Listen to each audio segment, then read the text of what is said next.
Bienvenidos a su diplomado en Ingeniería Mecánica con su asesor Miguel Ángel Moreno Reges, tecnólogo en Fabricación Mecánica.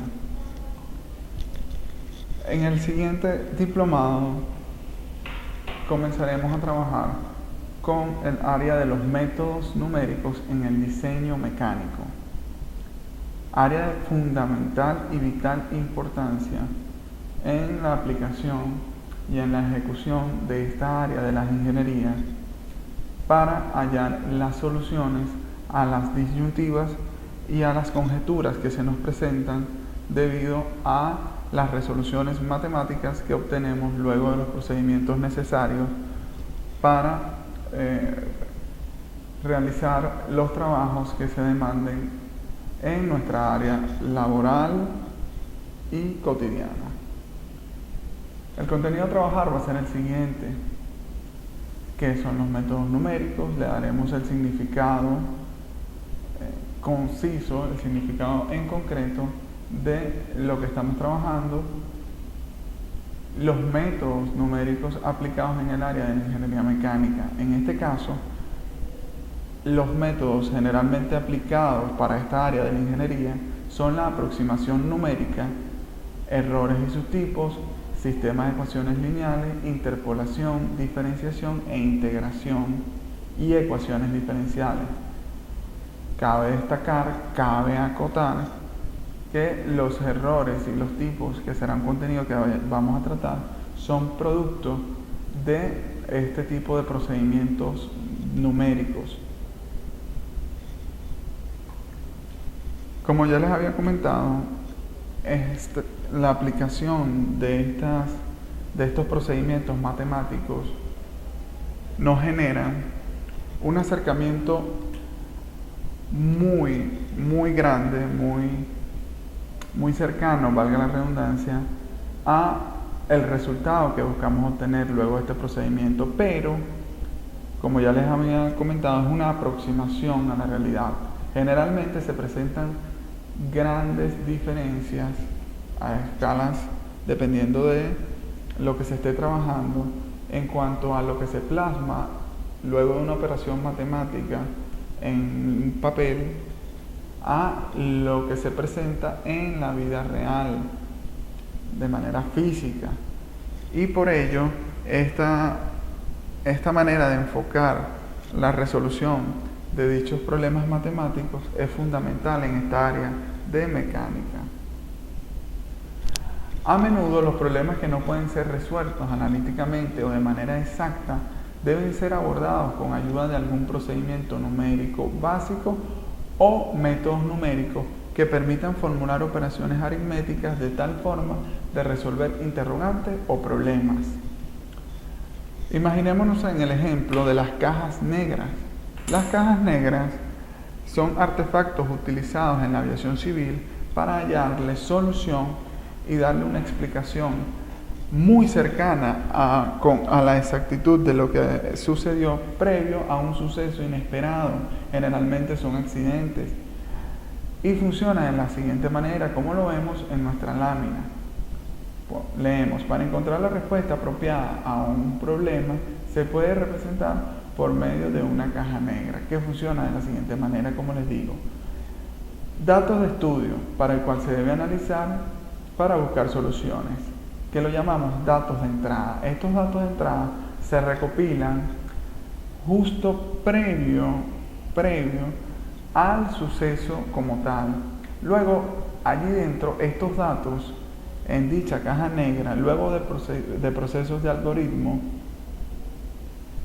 y relación que existen entre estos datos de entrada, se procesan, se analizan y arrojan datos, lo que se llaman datos de salida, que son una solución aproximada. Como les había comentado al principio, es la solución más cercana o con mayor exactitud posible que se pueda dar para entender lo que ha sucedido. Así funciona esta aplicabilidad de los métodos numéricos, ¿ok? Son procedimientos que se utilizan para acercarnos lo más posible dentro de las posibilidades a la exactitud de lo que estamos buscando.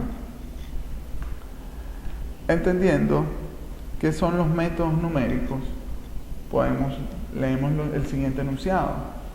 Son técnicas mediante las cuales es posible formular problemas matemáticos de tal forma que pueden resolverse usando operaciones aritméticas.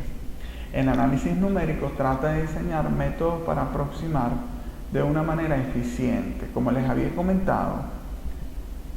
Luego de un problema matemático que se le da una solución, pueden existir dichos errores o simplemente no se le puede dar solución. ¿Qué pasa? Aplicando estos métodos numéricos nos acercamos lo más posible, con la mayor exactitud posible a la realidad, a un resultado exacto y correcto.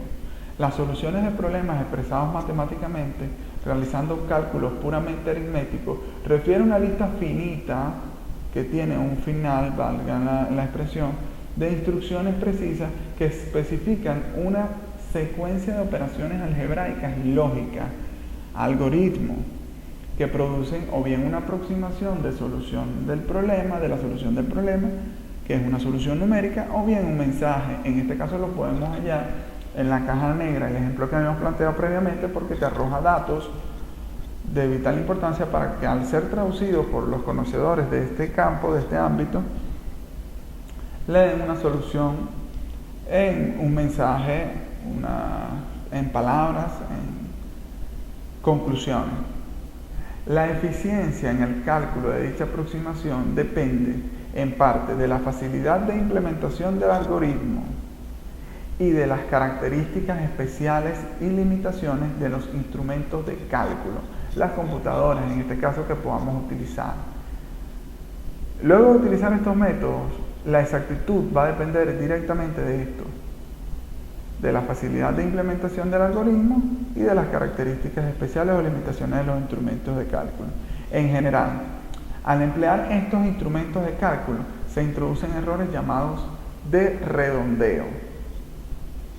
Para los tipos de métodos numéricos encontramos la aproximación numérica y error, sistema de ecuaciones, interpolación, diferenciación e integración, y ecuaciones diferenciales. Los métodos numéricos pueden ser aplicados en el área de ingeniería mecánica. A modo general, se emplean de manera constante, de manera frecuente, la aproximación numérica, los errores y sus tipos, el sistema de ecuaciones lineales y las ecuaciones diferenciales. Ok, entiéndase nuevamente que por errores y sus tipos lo trabajamos como un contenido que refiere de manera muy relacionada con la aproximación numérica, porque es una segunda parte de dicha aplicación, de dicho instrumento. En la aproximación numérica, en nuestro primer contenido a trabajar, encontramos lo siguiente. Cuando se usan métodos numéricos para la resolución de problemas, la gran mayoría posee errores. Esto se debe a los diversos factores, por lo que el resultado es un aproximado. No es un resultado exacto, lo que veníamos hablando. Uno de los factores son las cifras significativas y los diversos tipos de errores. Entendamos que dentro de esos factores encontramos las cifras que podemos despreciar cuando hacemos esa aproximación. El concepto de cifra significativa tiene dos implicaciones importantes en el estudio de los métodos numéricos. La primera de dichas implicaciones: los métodos numéricos obtienen resultados aproximados. Por lo tanto, deben desarrollar ciertos criterios para especificar qué tan precisos son los resultados obtenidos. Repito, luego de haber aplicado estos criterios que tenemos que evaluar y considerar, va a ser el producto que tenga la exactitud o no dicha aproximación. Aunque ciertos números representan números específicos, no se pueden expresar exactamente con un número finito de cifras. Imaginémonos ejemplos matemáticos, la cifra pi no se puede representar exactamente bajo un número finito de cifras, por lo tanto se hace un redondeo, el cual nos genera errores. Algunos de estos métodos de aproximación son el truncamiento y el redondeo. En el truncamiento se eliminan las cifras decimales, así como lo podemos observar. Simplemente se eliminan, se desprecian radicalmente y no se toman en cuenta. Por la parte del redondeo se eliminan o no cifras decimales, variando o no el valor de la última cifra a escribir, dependiendo de que la posterior sea mayor o igual a 5. Esto lo conocemos como redondeo o aproximación. ¿Qué nos quiere decir esto? Que si la cifra posterior a la última que vamos a tomar en cuenta en nuestros decimales es mayor o igual a 5, se le debe sumar una unidad a esa última cifra que vamos a tomar en cuenta, a esa última cifra decimal que vamos a tomar en cuenta. Lo vamos a apreciar en el siguiente ejemplo. Tenemos dos cuadros. El primer cuadro trata de la aproximación de un número decimal hasta las décimas. Ok. En el cuadro encontramos 2,23 en el primer caso. Es el número que vamos a utilizar. Por truncamiento nos queda 2,2. Recordando que vamos a utilizar solo las décimas, o sea, el primer número decimal luego de la coma. Repito, lo hacemos por truncamiento, nos queda 2,2. Y si lo hacemos por redondeo, también nos queda 2,2, porque ese tercer número, que en este caso es 3, es menor que 5.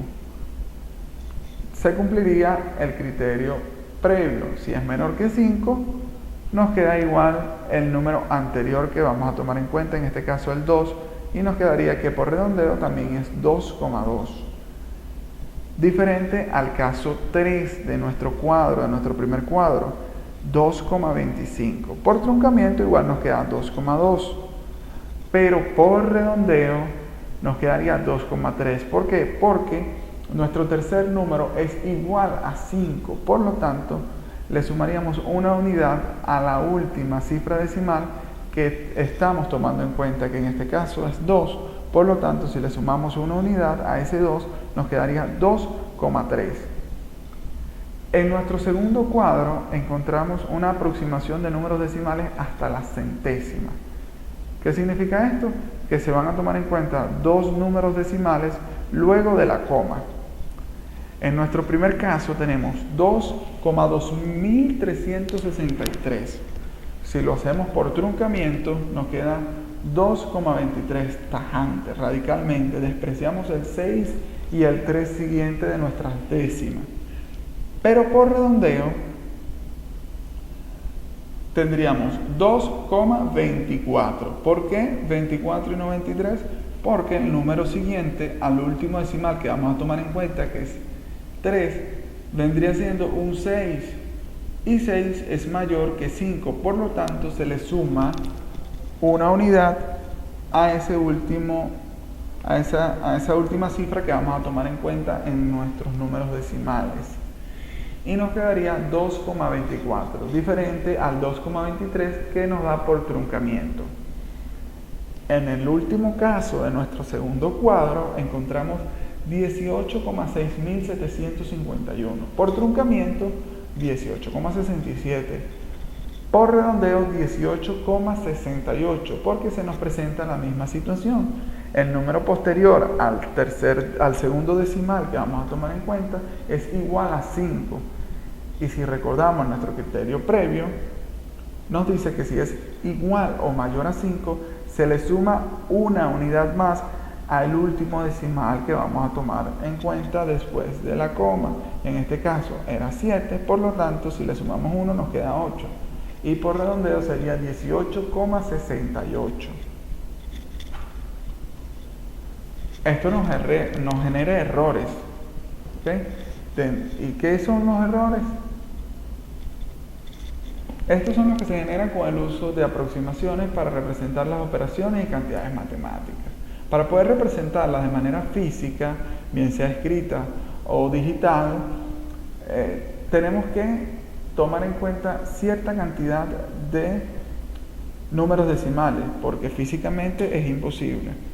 Por lo tanto, tenemos que despreciar cierta cantidad de decimales y esto nos genera dichos errores. Los métodos numéricos no son exactos, sino simples aproximaciones a un valor numérico. Esto hay que tenerlo siempre presente. Para que fueran exactos necesitarías un número de identidades infinitas, de interacciones infinitas, lo cual no es posible. Físicamente es imposible y lógicamente es imposible. Además de cuál sea el método que vas a utilizar, cada uno tiene su nivel de error. Por lo tanto, si lo entendemos, sería una suma, una sucesiva serie de errores acumulados que no nos generan ninguna solución exacta. Por lo tanto, no es factible. Esto incluye errores de truncamiento que resultan en representar aproximadamente un procedimiento matemático exacto y errores de redondeo que resultan de representar aproximadamente números exactos. Dentro de esos tipos de errores tenemos el error absoluto, el error relativo y el error relativo porcentual. Trabajaremos primero con el error absoluto, que es la diferencia entre el valor de la media y el valor exacto. Puede ser positivo, puede ser negativo según la medida, si es superior al valor real o inferior. La resta puede salir positiva o puede salir negativa. Tiene unidades las mismas que las de las medidas. Para plasmarlo de una manera directa, podemos entender de que el error absoluto, identificándolo como EA, va a ser igual a el valor de la media, como nos dice nuestro enunciado, que lo identificaremos como VM, menos el valor exacto, que es VE, para poder identificarlo. Esta es nuestra ecuación que nos arrojaría el resultado del error absoluto. Luego, con el error relativo lo podemos identificar como ER, que es el cociente, o sea, la división entre el error absoluto y el valor exacto. Si lo identificamos en una ecuación, nos quedaría ER, el error relativo, va a ser igual a EA, el error absoluto, partido o dividido entre el valor exacto, VE. Y por último, el error relativo porcentual, que lo identificaremos como ER porcentual. Es el error relativo multiplicado por 100 y está dado por la siguiente fórmula, como lo vemos en nuestra lámina. ER porcentual va a ser igual a ER por 100, ER por 100. En la siguiente lámina vamos a ejemplificar, aquí lo vemos, estos errores que se pueden presentar. Suponga que se tiene que medir la longitud de un puente y de un cuaderno y se obtiene 9.999 centímetros y 9 centímetros respectivamente, si los valores verdaderos son 10.000 centímetros y 10 centímetros. Calcular el error absoluto en primera parte y en segunda parte calcular el error relativo porcentual. Trabajaremos primero con el puente. Si queremos hallar el error absoluto para el puente, lo hacemos de la siguiente manera, nos lo dice nuestra fórmula. Nuestros valores verdaderos menos nuestros valores exactos. En este caso, nuestro valor verdadero es 10.000 menos el valor exacto. En este caso, nuestro valor exacto es 9.999. Eso nos arroja un resultado de 1 centímetro. 1 centímetro es el error absoluto para el ejemplo del puente. Para calcular el error relativo porcentual, tenemos que evaluar y operar de la siguiente manera. Va a ser el error absoluto dividido entre el valor verdadero multiplicado por 100. Eso nos genera como resultado 0,01, como lo vemos en nuestra lámina. ¿Qué significa esto? Que existe 0,01% en margen de error para nuestro ejemplo del puente. Ahora, para nuestro ejemplo del cuaderno, nos encontramos EA, el error absoluto, va a ser igual al valor verdadero, que en este caso del cuaderno es 10, menos el valor exacto, que en este caso del cuaderno es 9. Eso nos genera un resultado de 1 centímetro. Ese es nuestro error absoluto para el ejemplo del cuaderno. También tenemos que hallarle, como hicimos con el ejemplo del puente, nuestro error relativo porcentual, que es el error absoluto, en este caso 1, partido o dividido entre el valor verdadero, que en este caso es 10, multiplicado por 100, nos da un resultado de 10%. Aquí nos fijamos, nos notamos que el error relativo porcentual incrementa muchísimas veces porque al tratarse de un objeto con mucha menor medida, con mucho menos tamaño, el error relativo por cada 100 se incrementa. Hay un mayor margen porcentual de error, diferente al caso del puente. Al ser un objeto mucho más grande, el margen de error es menor. Ahora pasamos al sistema de ecuaciones lineales. Dentro del sistema de ecuaciones lineales se denomina una ecuación lineal aquella que se tiene la forma de un polinomio de primer grado, es decir, las incógnitas no están elevadas a potencia, no están multiplicadas entre sí, ni están en el denominador. Por ejemplo, veamos el siguiente polinomio: 3x más 2y más 6z es igual a 6. Esta es una ecuación lineal con 3 incógnitas. Un sistema de ecuaciones lineales es un conjunto de ecuaciones lineales de la siguiente forma. ¿Cómo la podemos observar en nuestra lámina?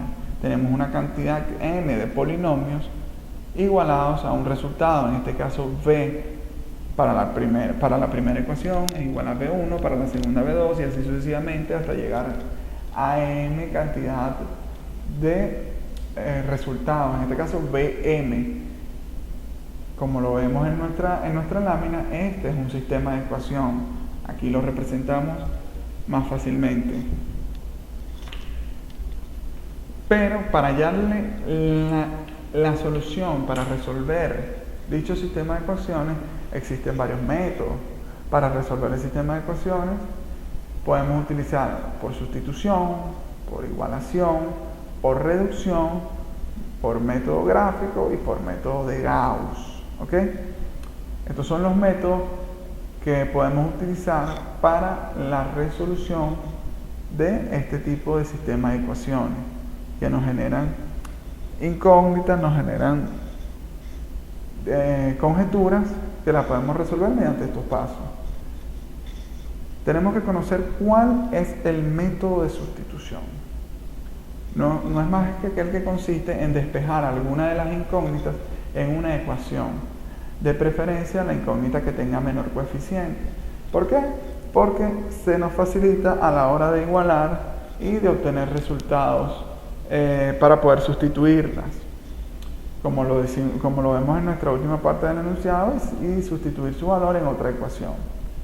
Si tuviéramos un sistema con más de 2 incógnitas, la incógnita despejada se sustituye en todas las demás ecuaciones, excepto en las que se despejó.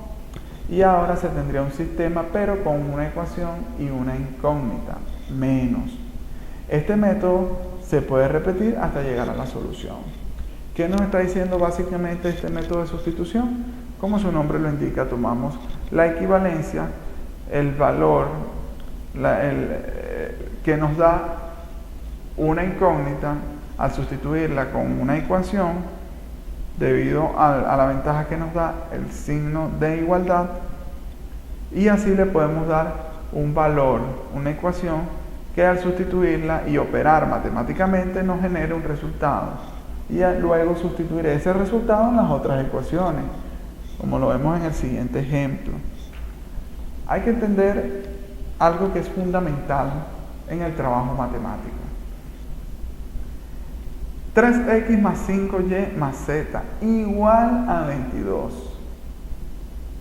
Tenemos que destacar y resaltar que el signo de igualdad nos dice, por ejemplo, en este caso, en esta ecuación de que todo lo que esté inmerso en el primer miembro, en el grupo antes de la igualdad, es exactamente igual, ni más ni menos, tiene que ser absolutamente sine qua non, igual a 22. De cualquier manera, todo eso que está inmerso en ese primer grupo tiene que ser igual a 22, porque así nos lo dice nuestra ecuación, el signo de igualdad. Para nuestra segunda ecuación tenemos 6x menos 2y más z igual a 7. Repito, todo lo que esté en el primer miembro tiene que ser al final exactamente igual a 7. Y nuestra tercera ecuación nos dice 5x más y menos z igual a 12. Tenemos nuestras tres ecuaciones, tenemos varias incógnitas. Como lo leímos en nuestro enunciado previo, tenemos que sustituir dichas incógnitas para luego sustituir, para hallarle su valor y luego sustituir dicho valor en las incógnitas de las otras ecuaciones. Primero despejamos una variable, en este caso la z de la primera ecuación, ya que tiene el coeficiente 1, lo que habíamos mencionado. Al tener coeficiente 1, podemos trabajarlo de una mejor manera. Lo despejamos y nos quedaría 7 igual a 22 menos 3x menos 5y. Al entender que z es exactamente igual a todo lo que esté allí, 22 menos 3x menos 5y, sustituimos z en las otras dos ecuaciones. Y nos queda que 6x menos 2y más z, que en este caso es 22 menos 3x menos 5y, va a ser igual a 7. Así nos quedaría nuestra segunda ecuación. Y nuestra tercera ecuación nos quedaría 5x más y menos 22 menos 3x menos 5y igual a 12. Para el tercer paso simplificamos y despejamos otra incógnita. Vamos a despejar la incógnita de x. 3x menos 7y igual a menos 15. 8x más 6y igual a 34. X va a ser igual a menos 15 más 7y partido en 3. Esa va a ser la ecuación que iguala a x, el valor que tiene x, menos 15 más 7y partido en 3. ¿Tenemos una incógnita? Sí, por lo tanto no podemos resolver el valor de x. ¿Cuál es la incógnita? Y. Pero asumiendo de que x es todo eso, si operamos en dicha ecuación previa, podemos hallarle solución. Por ejemplo, sustituimos x en la otra ecuación y simplificamos. 8x, o sea, 8 por menos 15 más 7y partido en 3, porque esa es su sustitución, más 6y igual a 34. Luego de operar y resolver matemáticamente todo eso, nos quedaría que y va a ser igual a 222 partido en 74. Eso es igual a 3. Por lo tanto, hallamos el valor de y, como lo vemos en nuestra lámina. Al tener el valor de y, podemos sustituirlo en la ecuación previa, como nos dice el enunciado. Ahora sustituimos y en las ecuaciones que están antes despejadas. ¿Cuáles despejamos? X, que es igual a menos 15 más 7 por y, en este caso 3, partido en 3, dividido entre 3, igual a 2. Encontramos el valor de x. X vale 2. Por lo tanto, si la sustituimos en la ecuación de z, z va a ser igual a 22 menos 3 por por x, x nos vale 2, menos 5 por y nos vale 3, eso es igual a 1. Por lo tanto, luego de sustituir y operar matemáticamente, encontramos que x es igual a 2, y es igual a 3 y z es igual a 1.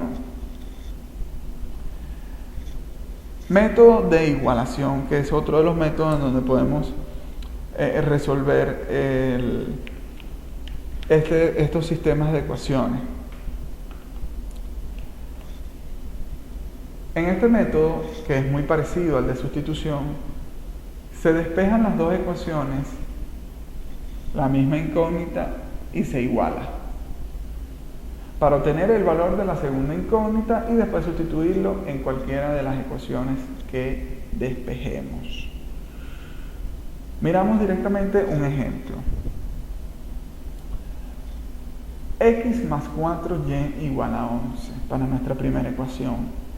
5x más 2y para nuestra segunda ecuación igual a 19. La primera ecuación era igual a 11. ¿Qué hacemos? Despejamos x para tener un valor real de nuestra incógnita. X es igual a 11 menos 4y. Si tomamos en cuenta la resolución y operamos, decimos que x es igual a 19 menos 2y partido en 5. Igualamos y simplificamos. Si entendemos que x es igual a 19 menos 2y partido en 5, al sustituirlo nos queda 19 menos 2y partido en 5 igual a 11 menos 4y. Luego 19 menos 2y igual a 55 menos 20y. Pasando el 5 que está dividiendo la x, multiplicando para el segundo miembro. Eso nos da igual a 19 menos 2, en este caso 18y, 17y, igual a 36. ¿Qué pasa?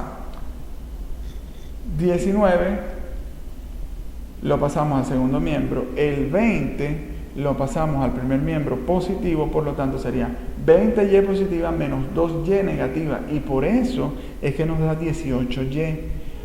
Cuando pasamos al 19 para el segundo miembro nos queda negativo, por lo tanto 55 menos 19 es igual a 36. Eso significa que y es igual a 2, porque y sería igual a 32 partido en 18, que es 2. Sustituimos el valor de y en x. X igual a 19 menos 2 por y vale 2, por lo tanto eso lo partimos en 5 y nos da 3 como resultado. Nuestros resultados serían para x3 y para y2. Muy parecido al método pasado, al método de sustitución. Ahora trabajaremos el método de reducción. Este método es para sistemas lineales y de dos incógnitas, para dos ecuaciones. Consiste en utilizar productos y divisiones para hacer que en las dos ecuaciones una incógnita tenga el mismo coeficiente pero diferente signo, y luego sumar las dos ecuaciones para que así esa incógnita se elimine y nos quede una sola ecuación con una incógnita. Hacemos procesos algebraicos entre las ecuaciones en sí para que al final obtengamos solo una incógnita y así por medio de despeje poder operar y resolver y por posterior darle valor a dicha incógnita. Tenemos el ejemplo de x más 4y igual a 11 como nuestra primera ecuación, y nuestra segunda ecuación 5x más 2y igual a 19. Multiplicamos la primera ecuación por menos 5 y obtenemos lo siguiente. X más 4y es igual a 11 por menos 5 igual a menos 5 por menos 5x menos 20y igual a menos 55. Esto multiplicando de manera directa la segunda fórmula. 5x más 2y es igual a 19. Ahora sumamos las dos ecuaciones. Entendiéndose, menos 5x menos 20y es igual a menos 55, se la sumamos a 5x más 2y igual a 19. Eso nos da como resultado que y es igual a 2, luego de operar matemáticamente. ¿Qué hacemos en nuestro segundo paso? Sustituimos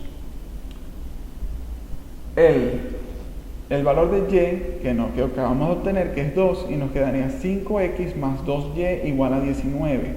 Por lo tanto, x es igual a 3. Entendiendo eso, ya podemos decir de que x es igual a 3 y y es igual a 2. Obtuvimos los valores de estas incógnitas por medio de una igualación. por medio de una reducción. Nos encontramos con el método gráfico. El método gráfico tiene que cumplir dos premisas, dos máximas, dos criterios fundamentales. El primero es que solo se utiliza con dos incógnitas. No puede existir más de dos incógnitas y no se puede utilizar con una incógnita para poder hallar estos valores. Y los pasos a seguir, que son tres: despejar y en las dos ecuaciones, construir la gráfica para cada ecuación, obteniendo la tabla de valores de cada uno, y representar las dos rectas en una gráfica. Cabe destacar que si las rectas se cortan, el punto de corte son los valores de X y de Y. Si son la misma recta, hay infinitas soluciones que son las coordenadas de los puntos de esa recta. Si las rectas son paralelas, no hay soluciones reales. ¿Qué nos quiere decir esto? Si las rectas son paralelas, por lo tanto no se van a cruzar, por lo tanto no vamos a obtener un valor real. Lo vemos en nuestro ejemplo. X más 2y es igual a 4. Nuestra primera ecuación, nuestra segunda ecuación, nos dice 3x más y igual a 5.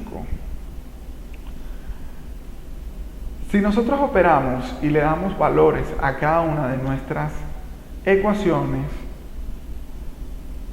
podemos entender que tomando el menos 2, menos 1, 0, 1 y 2 como dominio de nuestra función, los valores que nos arrojan van a ser 3, 5 medios, 2, 3 medios, 1 para nuestra primera ecuación. Y tomando los mismos valores de dominio para la segunda ecuación, nos arroja un rango, un resultado, unos valores en y, ¿vale?, de menos 11, menos 8, menos 5, menos 2 y 1. Como lo vemos en nuestra lámina, se resaltan los valores de 2 y 1. ¿Qué significa esto? Si nosotros tomamos en cuenta lo que destacamos en la lámina previa, podemos concluir que se cortan las rectas en el punto 1 por y y 2 por x, o propiamente dicho 2 por x y 1 por y.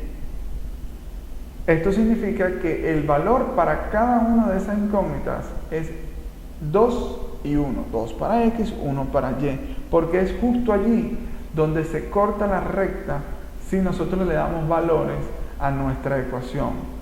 Este es un modo de hallar el resultado, un modo gráfico, porque es necesario, valga la redundancia, graficar para poder hallar los valores. Siguiendo con el método de Gauss.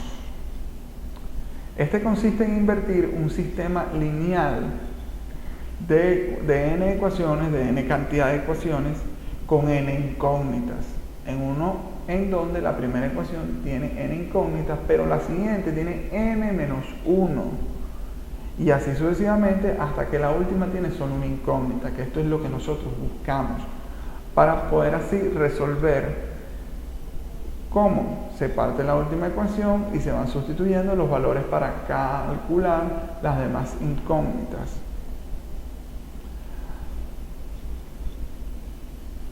Tenemos que tomar en cuenta y destacar que las representaciones matriciales son fundamentales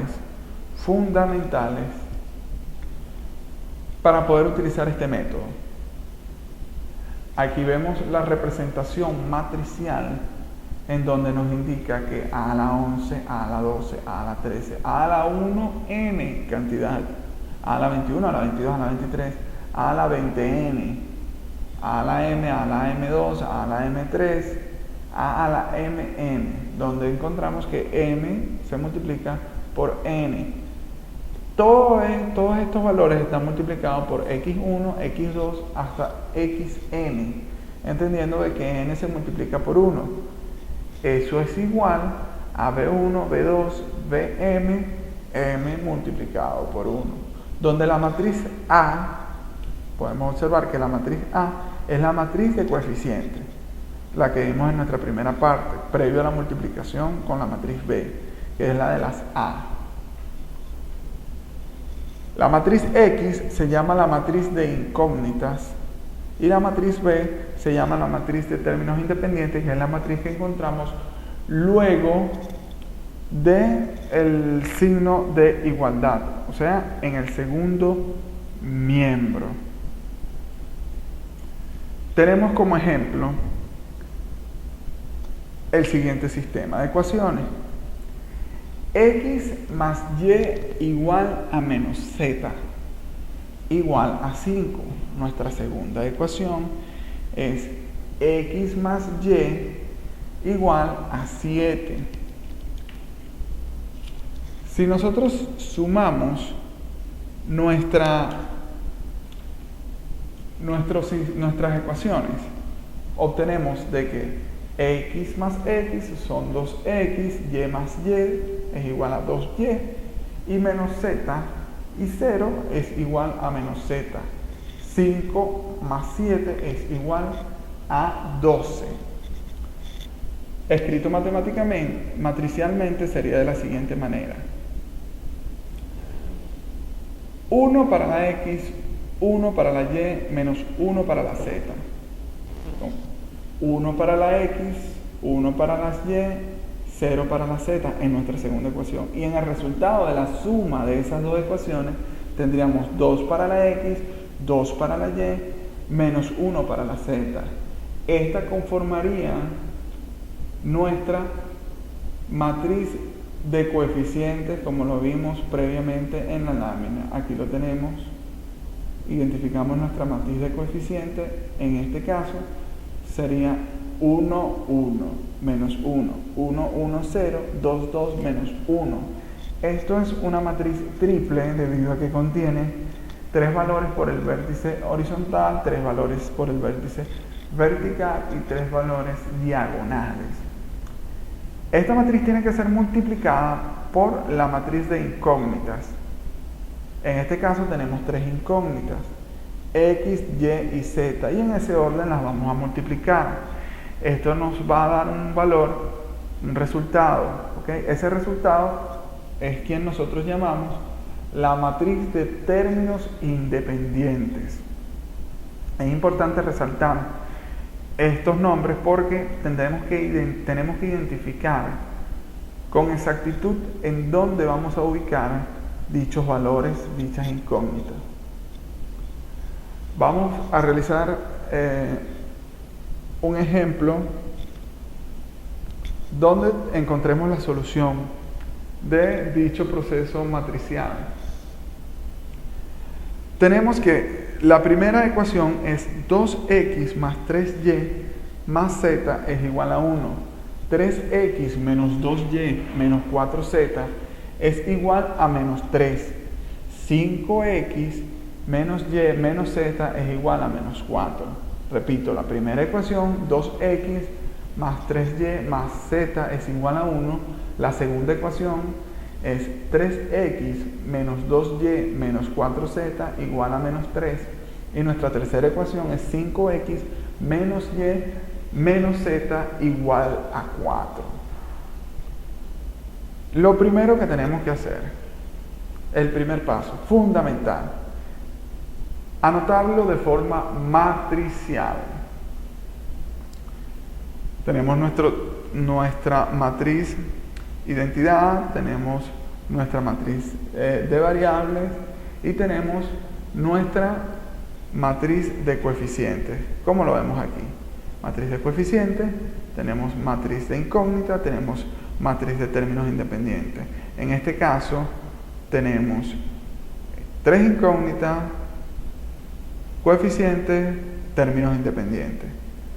Al ubicarnos nos queda que serían 2 para las x en nuestra primera ecuación, 3 para las y y 1 para la z. Al no haber acompañante de constantes en la z, asumimos de que es 1.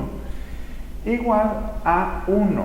Ese es nuestro valor que le damos a la matriz de términos independientes. Para nuestra segunda ecuación tenemos que 3 para las x, menos 2 para las y, menos 4 para la z y menos 3 nuestro término independiente. Para nuestra tercera ecuación, 5 para las x, menos 1 para las y, menos 1 para la z, 4 nuestro término independiente. Una vez hecho esto, podemos empezar a operar con las distintas filas y columnas de la matriz para transformarla en una matriz identidad, teniendo siempre en cuenta la forma de la misma. ¿Cuál es la forma de la matriz identidad? Una matriz triple, 3 valores horizontales, 3 valores verticales, 3 valores en diagonal. Por lo tanto, tenemos que hacer todo lo posible, tenemos que obtener estos resultados dentro de dicha matriz. En este caso, como les digo, nuestra matriz de coeficientes. Nos tiene que quedar 1, 0, 0, 0, 1, 0, 0, 0, 1, como lo vemos en nuestra lámina. ¿Qué hacemos? Vamos a multiplicar la primera fila por un medio. ¿Qué tenemos? ¿Cuál es la intención de multiplicarla por un medio? A nosotros multiplicar la primera fila por un medio, que nos arroja un resultado de 2 entre 1, 2 entre un medio es 1, 3 entre un medio es 3 medios, 1 entre un medio es un medio y 1 entre un medio es un medio. No nos afectan las demás filas y procedemos al siguiente paso. Al proceder al siguiente paso, nosotros podemos decir que la fila 1, la primera fila, multiplicada por menos 3, más la segunda fila, va a ser igual a la matriz que tenemos, la segunda matriz que tenemos en nuestro cuadro número 4. ¿Por qué lo hacemos con menos 3? Porque al multiplicarla por el 1, en la primera fila, nos queda menos 3. Y si tomamos en cuenta menos 3 en la primera fila, en el primer valor de la primera fila, al sumarlo con la segunda fila, nos da 0, que es lo que estamos buscando. Fíjense, repito, miramos con mayor detalle el primer cuadro de nuestro cuarto paso. Si lo multiplicamos por menos 3, la primera fila va a ser igual, si multiplicamos la primera fila por menos 3 y le sumamos la segunda fila, nos genera esta matriz que tenemos. Nos fijamos en el primer cuadro, del cuarto paso. Si la primera fila la multiplicamos por menos 5 y le sumamos la tercera fila, también hacemos 0 nuestro tercer valor en nuestra línea vertical de la matriz. ¿Por qué? Porque multiplicamos 1 por menos 5, nos queda menos 5, y pasaría lo mismo que pasa con el 3 previamente. 1 por menos 5 es igual a menos 5, y si lo sumamos con la tercera fila, nos da igual a 0. Esto lo tenemos que repetir sucesivamente para así hallarle un valor a cada constante, a cada término dentro de la matriz que nos genere la matriz de identidad 1, 0, 0, 0, 1, 0, 0, 0, 1. Al aplicar todas estas operaciones, al trabajar todas estas operaciones de manera sucesiva, nos encontramos con la matriz de identidad, pero los términos independientes van a ser los valores exactos de cada incógnita, ¿ok? Las constantes, el valor de cada incógnita. Como podemos observar, hemos llegado al método de la matriz de identidad que buscamos. Y en la cuarta columna hemos obtenido los valores de las variables, correspondiéndose de este modo. Pues si lo podemos observar, el último paso, nuestro noveno paso, luego de haber sido consecutivamente, luego de haber aplicado consecutivamente la suma, multiplicación y resta de dichas filas para que se convierta en la matriz de identidad, tenemos que el noveno paso, que va a ser la segunda fila multiplicada por menos 3 medios más la primera fila, nos genera de absoluto la matriz identidad. ¿Por qué? Porque al igual que en el primer caso, como les estaba explicando en el primer paso, nosotros vemos la segunda fila, la multiplicamos por menos 3 medios, multiplicamos y se la sumamos a la primera. Menos 3 medios por 1 va a ser igual a menos 3 medios. Le sumamos la primera fila, que es 3 medios positivos, nos da 0. Cuando nosotros hallamos nuestra matriz de identidad, nuestros términos independientes, nuestros valores independientes son 1, menos 1 y 2. Eso significa que para X va a valer 1, para Y vale menos 1 y para Z vale 2. Y de esta manera podemos utilizar las matrices para hallar los valores de dichas incógnitas.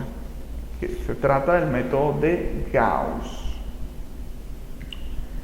Entendiendo esto, para las ecuaciones diferenciales se trabaja, al igual que la aplicabilidad de otros métodos numéricos, de una manera más amplia, entendiendo términos y bases fundamentales, como lo son las integrales. ¿Okay? Las integrales. Entendiéndose el fundamento de las integrales, nosotros debemos de partir desde un principio básico y así poder ir avanzando de manera progresiva para que se entienda de una manera más eficaz, entendiendo que existen tipos de integrales constantes, tipos de integrales potenciales, tipos de integrales logarítmicas, tipos de integrales exponenciales, de seno, de coseno, tangente, cotangente, arcoseno y arcotangente. Estos son los tipos de integrales. Nosotros plasmamos gráficamente en este cuadro de manera eficaz estas tablas integrales inmediatas. ¿Por qué lo hacemos de esta manera? Porque se convertiría en una herramienta eficaz, en una herramienta completa para trabajar dichas integrales. ¿Por qué las integrales? Porque son la base fundamental para trabajar las ecuaciones diferenciales. Tenemos para cada tipo de integrales una función simple, también tenemos una función compuesta. No todas, por lo menos la constante, como lo vemos aquí en nuestro ejemplo, no tiene una función compuesta predeterminada como inmediata. Lo vemos en nuestro ejemplo. Tenemos funciones simples para las potenciales, logarítmicas, exponenciales, seno, coseno, tangente, cotangente, arcoseno, arcotangente. Tenemos también las funciones compuestas. Aquí podemos detallar, podemos ubicar de manera directa. Nosotros entendemos que para la integral de k de dx va a ser igual a k por x más c. ¿Qué significa esto? Bueno, la constante va a ser sumada a la derivada de k multiplicada por x. La derivada de x multiplicada por k. Rectifico. Esta nos tiene una función compuesta en nuestra tabla de integrales inmediatas. Si lo ejemplificamos, encontramos de que la integral de 5 de x va a ser igual a 5x, como lo vimos en nuestra función simple, 5, o sea, k, por la derivada de x más c, que es nuestra constante. ¿Ok? En nuestra integral potencial lo encontramos como la integral de x elevado a por dx va a ser igual a x elevado a más 1 dividido entre a más 1. ¿Okay? A tiene que ser diferente de menos 1. Esta tiene una función compuesta, como la apreciamos en nuestro cuadro. Tenemos la logarítmica, en la cual encontramos que 1 entre x por dx va a ser igual al logaritmo de x. La exponencial, e elevado a la x por dx va a ser igual a e, o sea, la base, elevado al exponente. La integral de a la x por dx va a ser igual a elevado a la x partido en el logaritmo natural de a. Para el seno va a ser igual a coseno para el seno, coseno de x por dx va a ser igual al seno de x. Para el coseno, seno de x por dx va a ser igual a menos coseno de x. Y así sucesivamente encontramos a la tangente, encontramos a la cotangente, encontramos al arcoseno, al arcotangente. Como les venía comentando, para las ecuaciones diferenciales es de vital importancia esta tabla de integrales inmediatos, porque puede ser utilizada como una herramienta a la hora de resolver. Imaginémonos que tengamos una integral compuesta inmersa en un problema matemático que debemos resolver luego de la aplicación de muchos métodos o de varios métodos matemáticos, sea exponente, sea de potencia, sea de suma algebraica, sea trigonométrica. Luego de aplicar todos esos pasos matemáticos y tener una integral dentro de otra integral o dos integrales que se conjuguen trabajando en el mismo problema, si nosotros conocemos a priori estas tablas de integrales, como su nombre lo indica, podemos abordar de manera inmediata cada una de estos problemas matemáticos, de estas integrales. Y como ya les había comentado, son fundamentales en el trabajo de ecuaciones diferenciales. Gracias por su atención.